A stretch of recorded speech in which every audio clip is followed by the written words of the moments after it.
Selamat siang pemirsa, kembali lagi bersama saya Ayu Fahira dalam program Komnews. Selama beberapa menit ke depan, kami akan menyajikan informasi aktual dan terpercaya. Tetap bersama kami di Komnews Vokasi TV. Kejadian memilukan terjadi di SDN 1 dan 2 Cihelet, Kota Bogor. Jaringan Nasional Relawan Anies Baswedan Wilayah Bogor Raya melakukan orasi pada Kamis 7 April 2022 yang bertempat di depan Tugu Kujang, Kota Bogor.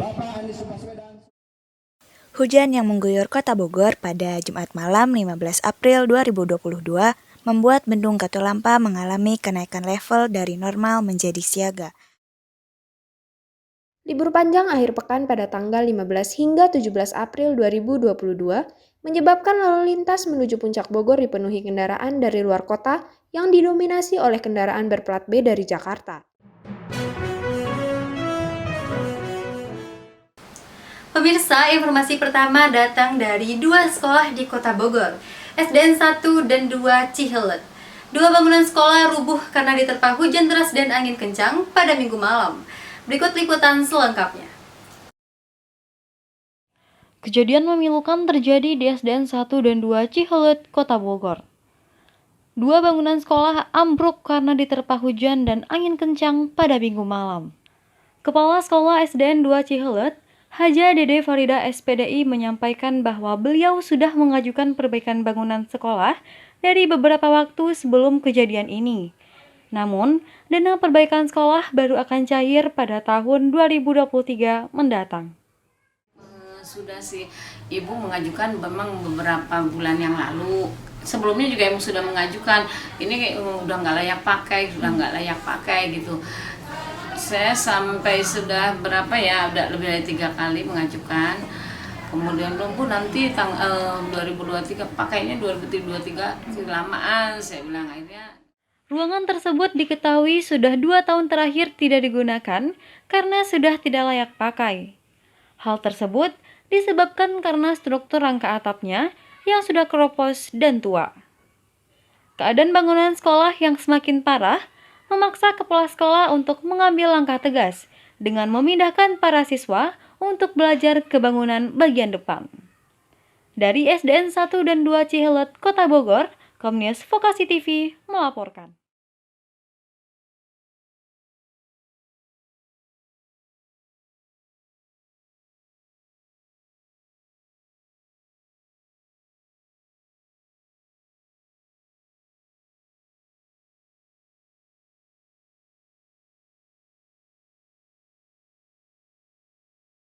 Indonesia pada tahun 2024. Jaringan Nasional Relawan Anies Baswedan Wilayah Bogor Raya melakukan orasi pada Kamis 7 April 2022 yang bertempat di depan Tugu Kujang, Kota Bogor. Orasi berlangsung dari pukul 4 hingga 5 sore. Jarnas atau Jaringan Nasional Relawan Anies Baswedan Wilayah Bogor Raya melakukan orasi dengan tujuan untuk mendeklarasikan dukungan kepada Anies Baswedan sebagai kandidat presiden di Pilpres tahun 2024 mendatang. Aksi ini dihadiri oleh para relawan yang terdiri dari tokoh agama, aktivis sosial, dan tokoh masyarakat hingga kaum wanita. Melalui Ketua Jarnas Relawan Anies Baswedan Bogor Raya, Irfan Fauzi Arif menyampaikan bahwa para relawan menilai prestasi dan ketokohan Anies Baswedan diakui di dalam hingga luar negeri, di mana Anies Baswedan mendapatkan lebih dari 50 penghargaan, baik itu di tingkat nasional maupun internasional. Ingin membuat sejarah dengan mengajak seluruh komponen bangsa Indonesia untuk sama-sama mengusung Bapak Anies Baswedan sebagai Presiden Republik Indonesia. Saya ingin mengajak para relawan di seluruh Indonesia, para komponen bangsa, para intelektual, petani, guru-guru, nelayan, serta para pengusaha, pedagang, dan semua komponen bangsa lainnya untuk sama-sama bersatu mendukung Bapak Anies Baswedan karena beliau adalah satu-satunya, sekali lagi satu-satunya orang Indonesia yang terbukti mendapatkan penghargaan dunia dari 100 tokoh yang berpengaruh di dunia. Dari 100 tokoh yang berpengaruh di dunia, ada orang Indonesia namanya Anies Baswedan. Dari Tugu Kujang, Kota Bogor, Komnews Vokasi TV melaporkan. Pemirsa, Bendung Katulampa Kota Bogor mengalami kenaikan debit air hingga mencapai level siaga 3. Informasi terkini mengenai Bendung Katulampa akan disampaikan oleh reporter kami, Distia Ajeng. Apakah saya sudah terhubung dengan Distia Ajeng? Terima kasih Ayu, saat ini saya sudah berada di Bendungan Katulampa Bogor. Saat ini kondisi di Bendungan Katulampa Bogor terbilang normal. Setelah kemarin malam Kota Bogor diguyur hujan pada Jumat malam 15 April 2022. Saat ini saya sedang bersama dengan Bapak Andi selaku pelaksana Bendung Katulampa. Baik Bapak, untuk bagaimana kondisi semalam Bendungan Katulampa Bogor diguyur hujan itu gimana Pak? Pengaruh dari hujan lokal dan hujan merata di kawasan puncak sampai Katulampa, termonitor tinggi muka air di Bendung Katulampa mengalami kenaikan dari normal ke tingkat siaga 3. Kurang lebih 100 cm tinggi muka air yang termonitor di Bendung Katulampa dengan debit kurang lebih 138.000 liter per detik, siaga untuk warga di hilir di kawasan Jakarta dan sekitarnya. Jadi kita sudah berikan warning atau peringatan dini dari Katulampa. Untuk debit air semalam diguyur hujan yang masuk ke Bendungan Katulampa Bogor sekitar berapa Pak? Kurang lebih 138 meter kubik per detik dan memasuki paginya kembali normal ke level 20 cm dengan debit 5.000 liter per detik. Itu normal. Mudah-mudahan tidak ada hujan di sore atau malam hari. Oke Pak. Untuk saat ini kondisi Bendungan Katulampa Bogor pada siang hari ini terbilang cukup aman atau bagaimana Pak? Kembali normal atau aman. Mudah-mudahan tidak ada hujan di kawasan hulu atau kawasan puncak. Menjadi patokan kami untuk warning banjir itu hujan di kawasan hulu atau puncak. Ini yang menjadi warning untuk siaga kawasan Ciliwung ke arah hilir. Untuk dampak dari kemarin semalam diguyur hujan bagi Kota Bogor itu apa Pak? Dampaknya Kota Bogor dampak hujan adanya kenaikan debit di Ciliwung yang mengarah ke kawasan hilir ke Jakarta. Makanya tugas kami di sini memberikan peringatan, awas debit tinggi muka air Ciliwung ada kenaikan sampai siaga 3. Itu dampak dari hujan di semalam di kawasan Bogor. Baik, terima kasih Bapak atas waktunya. Selamat beraktivitas kembali Pak. Saya Distia Ajeng Pramesti dari Bendungan Katulampa Bogor melaporkan. Kembalikan ke Ayu Fahira di studio. Baik, terima kasih Ajeng atas laporannya. Pemirsa, menjelang libur panjang akhir pekan pada tanggal 15 hingga 17 April tahun 2022, Persimpangan Gadok mengalami kepadatan lalu lintas. Lalu lintas didominasi oleh plat nomor dari luar kota seperti plat nomor Jakarta. Informasi selengkapnya mengenai kondisi terkini dari Persimpangan Gadok akan disampaikan oleh rekan saya Diva Farisa. Baik Diva, bagaimanakah kondisi di Persimpangan Gadok pada saat ini?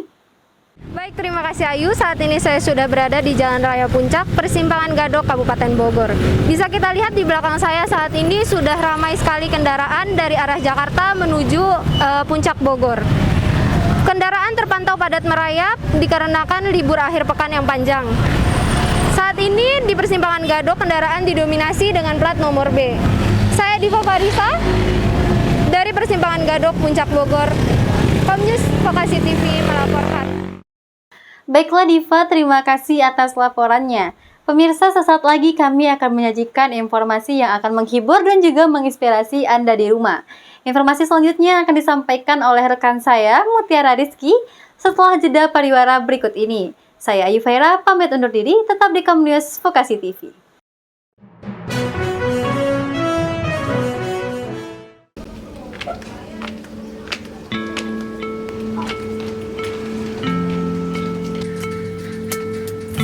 Mas, mau mie instan 2 ya Mas? Oh boleh, gimana ya? Berapa Mas? Satu 2.500, 2 aja 5.000. Oke. Ini Mbak.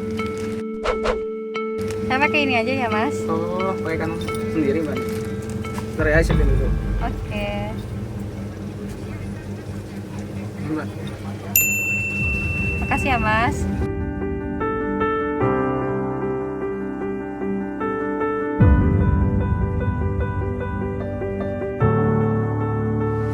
Mari kurangi penggunaan sampah plastik dan beralih ke kantong ramah lingkungan, kapanpun dan dimanapun Anda belanja.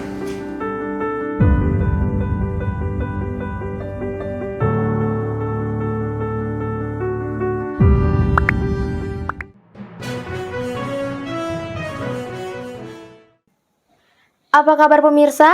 Kembali lagi bersama saya Mutiara Rizky dalam program Komnews. Informasi kali ini datang dari dunia pertanian. Siapa yang tidak kenal dengan tanaman hidroponik? Saat ini, tanaman hidroponik dapat menjadi suatu sektor bisnis yang menjanjikan. Banyak kelebihan yang dihasilkan dari tanaman hidroponik. Tak hanya dari segi penghasilan, namun juga dari segi kualitas yang dihasilkan. Mari kita simak liputan selengkapnya.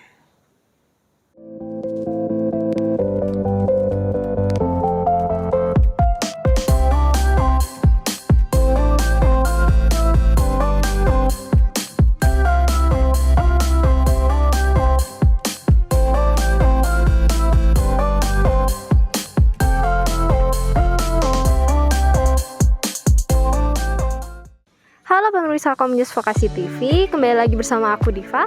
Seperti biasa, untuk mengisi waktu luang pemirsa Komnews Vokasi TV di rumah, aku akan membagikan banyak informasi yang unik, seru, menghibur, tentunya menginspirasi. Tepat di belakang aku saat ini, kita lihat ada yang seger-seger nih pemirsa. Apa sih, penasaran kan aku lagi ada di mana? Yuk langsung kita jalan-jalan ke dalam.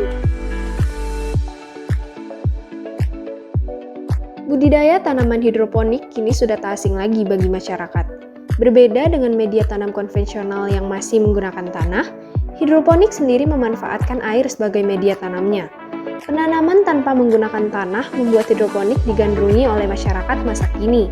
Selain itu, pemanfaatan lahan yang tidak luas menjadi efektivitas budidaya ini semakin populer dan banyak diminati.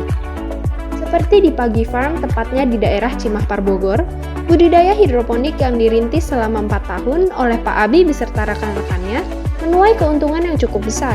Terlebih lagi di zaman sekarang, masyarakat lebih memilih sayuran organik yang dijamin sehat dan ramah lingkungan. Tanaman hidroponik yang dibudidayakan di sini sebagian besar ialah jenis lada. Mulai dari penyemaian, peremajaan, hingga proses panen dilakukan di sini. Pemasarannya pun sudah luas loh guys. Hasil dari panen di Pagi Farm sendiri didistribusikan ke market-market besar, restoran, atau bisa juga kita membeli langsung di tempatnya. Nah, untuk tanaman-tanaman yang ada di sini yang ditanam tuh apa aja sih Pak? Kebanyakan kita tanam sesuai dengan order yang ada. Di sini kemungkinan besar di jenis lada. Usaha ini pula merupakan usaha yang menjanjikan untuk masa depan. Bagaimana tidak? Penghasilan dari penjualan tanaman hidroponik bisa mencapai 15 juta dalam satu kali penjualan hanya dari 10 meja. Bagaimana pemirsa? Melihat dari hasil penjualannya, berbisnis tanaman hidroponik dapat menjadi bisnis yang menjanjikan dan menarik untuk dicoba, bukan? Nah, gimana pemirsa? Menarik banget kan informasi seputar tanaman hidroponik di Pagi Farm ini? Aku Diva, Komnews Vokasi TV melaporkan, saya kembalikan ke studio.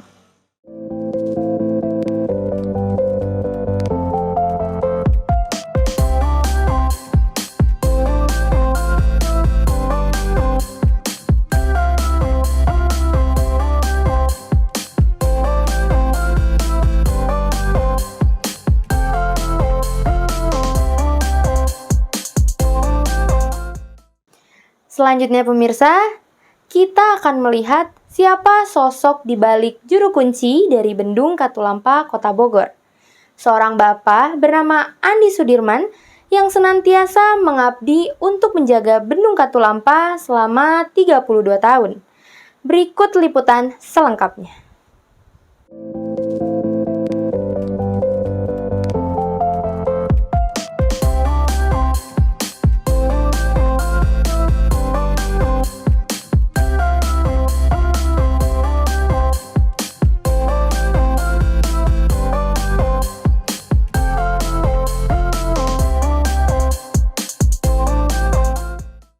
Andi Sudirman. Beliau merupakan penjaga Bendung Katulampa sudah 32 tahun lamanya. Sejak tahun 1987 hingga saat ini, beliau mengabadikan dirinya untuk menjaga dan memantau kondisi Bendung Katulampa. Bapak asal Bogor ini senantiasa menjalani kesehariannya di Bendung Katulampa selama 24 jam. Masyarakat sekitar sering menyebut beliau sebagai juru kunci. Suka duka yang beliau alami sudah menjadi rasa syukur yang harus diterima. beliau harus siaga berada di Bendung Katulampa selama 24 jam. Seringkali, waktu-waktu penting ia lewatkan demi memantau kondisi Bendung Katulampa. Begitulah adanya, pekerjaan tersebut memang tidak mudah untuk ditinggalkan karena sangat penting untuk banyak orang. Seperti halnya di waktu Lebaran kemarin, beliau korbankan untuk memantau kondisi Bendung Katulampa. Momen Lebaran yang harusnya menjadi momen bersama keluarga, beliau lewatkan demi memberikan informasi kepada orang banyak. Beliau berkata, "Kita tak pernah tahu kapan air akan datang dengan besar. Maka dari itu, saya harus selalu memantau di sini untuk memberikan informasi kepada masyarakat. Memang banyak waktu penting yang saya korbankan, tapi insya Allah Tuhan membalas apa yang telah saya jalani." Kegiatan yang beliau lakukan seperti memonitoring kondisi air, memberikan peringatan dini ke wilayah hilir, mengatur skala air untuk irigasi, dan upaya operasi pemeliharaan menjadi tanggung jawab yang harus ia lakukan setiap harinya. Motivasi yang ia pegang adalah pengabdian tanpa batas untuk negeri ini demi Sungai Ciliwung, dan ketertarikannya terhadap alam menjadi dorongan dalam melakukan pekerjaan ini. Rasa jenuh tentu pernah dirasakan oleh beliau, namun dengan rasa syukur, ikhlas dan turut percaya kepada Tuhan bahwa pengabdian kepada alam ini pastinya akan dibalas di kemudian hari, karena dari alam untuk alam. Jika bukan kita, siapa lagi? Dan jika bukan sekarang, kapan lagi? Intinya syukuri aja, bersyukur kepada Tuhan Yang Maha Esa bahwa kita udah menjadi kodat, menjadi pengabdi untuk masyarakat, memberikan pelayanan untuk masyarakat. Tugas dan tanggung jawab ini dinikmati, disyukuri dengan rasa ikhlas. Tadi pengabdian tanpa batas untuk Ciliwung, kita enjoy aja. Banyak penghargaan yang sudah diterima oleh Bapak Andi selama menjadi juru kunci Bendung Katulampa, seperti penghargaan yang diberikan oleh Presiden Joko Widodo, komunitas Iwan Fals, dan juga relawan hingga universitas yang melakukan kerjasama. Bukan hanya penghargaan dalam bentuk fisik, namun juga beliau menerima pujian positif yang membuatnya semakin semangat dan mensyukuri pekerjaan ini. Harapan beliau untuk Bendung Katulampa yaitunya regenerasi. Ia berharap regenerasi selanjutnya bisa memberikan kontribusi yang lebih dan juga totalitas pengabdian terhadap Sungai Ciliwung dan Bendung Katulampa.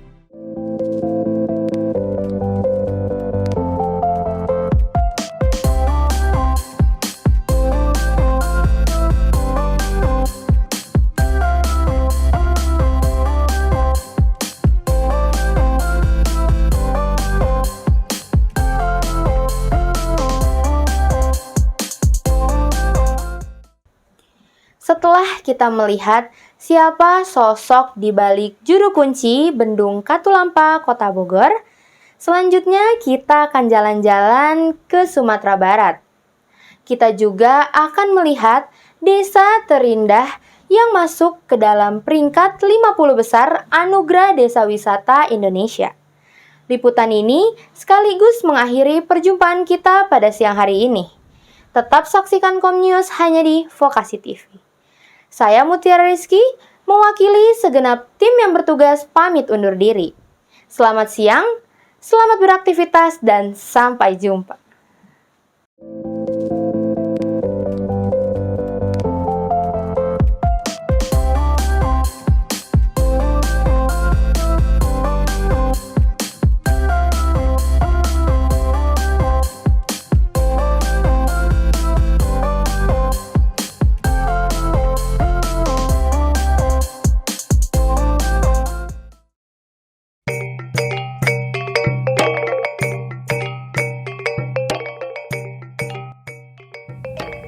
Sumatera Barat memang terkenal akan keindahan alamnya yang masih asri.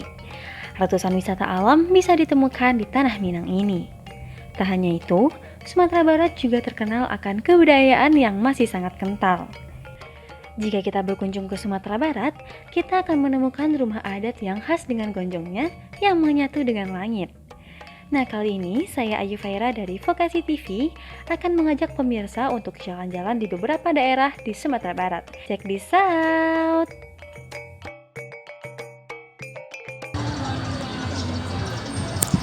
Halo pemirsa Komunis Vokasi TV, selamat datang di Sumatera Barat. Nah pemirsa, hari ini kita bakal jalan-jalan di sekitar tempat wisata yang ada di Sumatera Barat.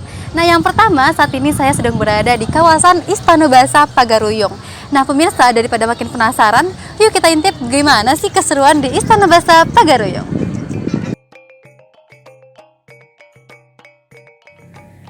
Istana Bahasa Pagaruyung merupakan peninggalan Kerajaan Pagaruyung yang masih ada hingga saat ini. Istana Bahasa Pagaruyung berada di pusat pemerintahan Kabupaten Tanah Datar, Provinsi Sumatera Barat. Nah, ciri khas dari Istana Bahasa Pagaruyung itu sendiri, yaitunya atapnya berbentuk seperti tanduk kerbau yang dinamakan gonjong.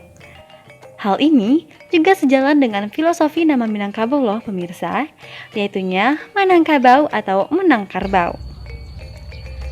Bagian dinding dari Istana Bahasa juga dihiasi dengan berbagai macam relief khas Minangkabau.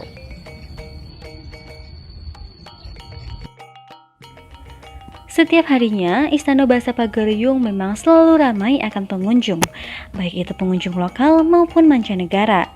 Terlebih, pada saat weekend ataupun suasana liburan seperti libur lebaran loh pemirsa, rame po.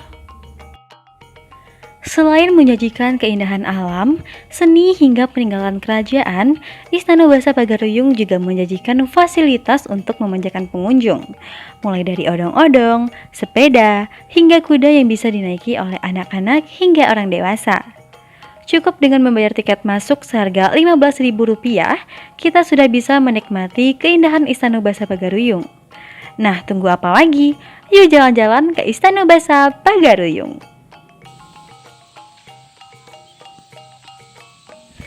Pemirsa, setelah tadi kita melihat peninggalan Kerajaan Pagaruyung, saatnya kita memanjakan mata dan perut di desa terindah Nagari Tuwo, Pariangan. Pemirsa, saat ini saya sedang berada di desa terindah di dunia yang berlokasi di Nagari Tuwo Pariangan, Kabupaten Tanah Datar, Provinsi Sumatera Barat. Nah, sesuai dengan namanya, desa terindah, keindahan alam Sumatera Barat benar-benar terasa saat saya pertama kali memasuki kawasan ini. Nah, daripada makin penasaran, yuk ikutin saya.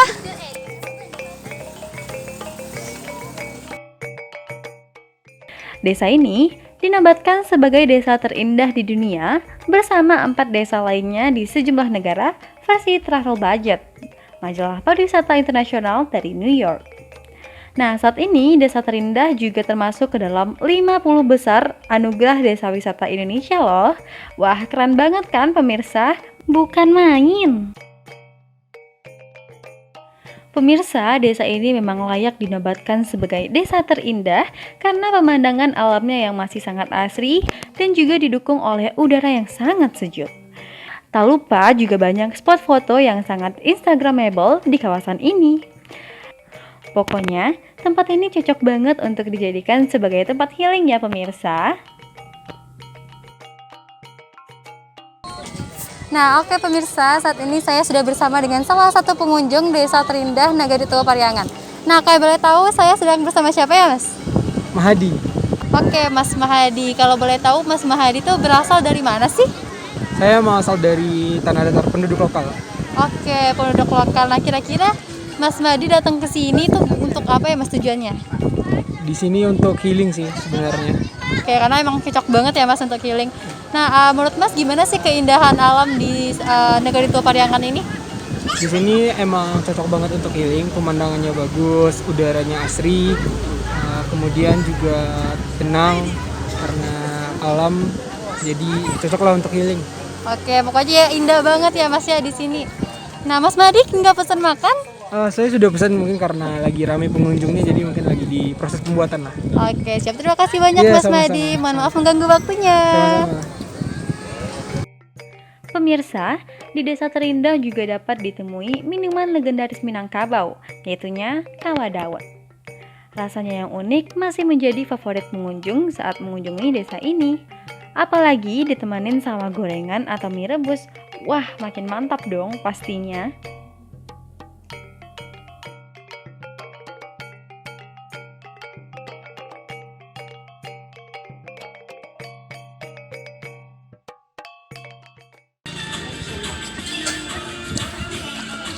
Nah pemirsa, itulah keseruan saya di Nagari Tua Pariangan, Kabupaten Tanah Datar, Provinsi Sumatera Barat.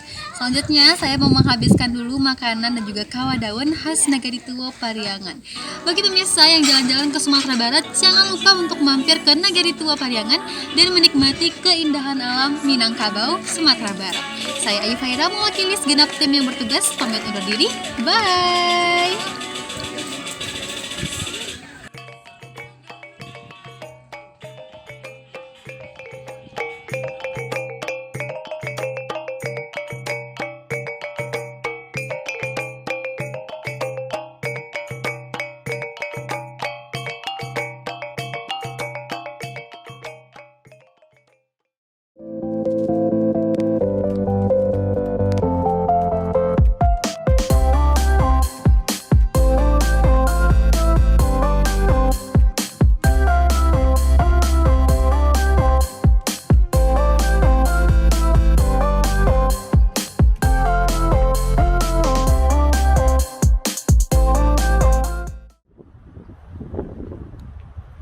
Aduh, panas banget nih. Mana haus lagi. Minum apa ya? Wow. Aslinya susu sapi segar ditambah manisnya gula merah menambah semangat harimu. Gak lupa juga gurihnya selai biskop lotus gak kalah enaknya. Bube, dapat menghilangkan dahaga. Rasain segarnya susu dan kenyalnya boba.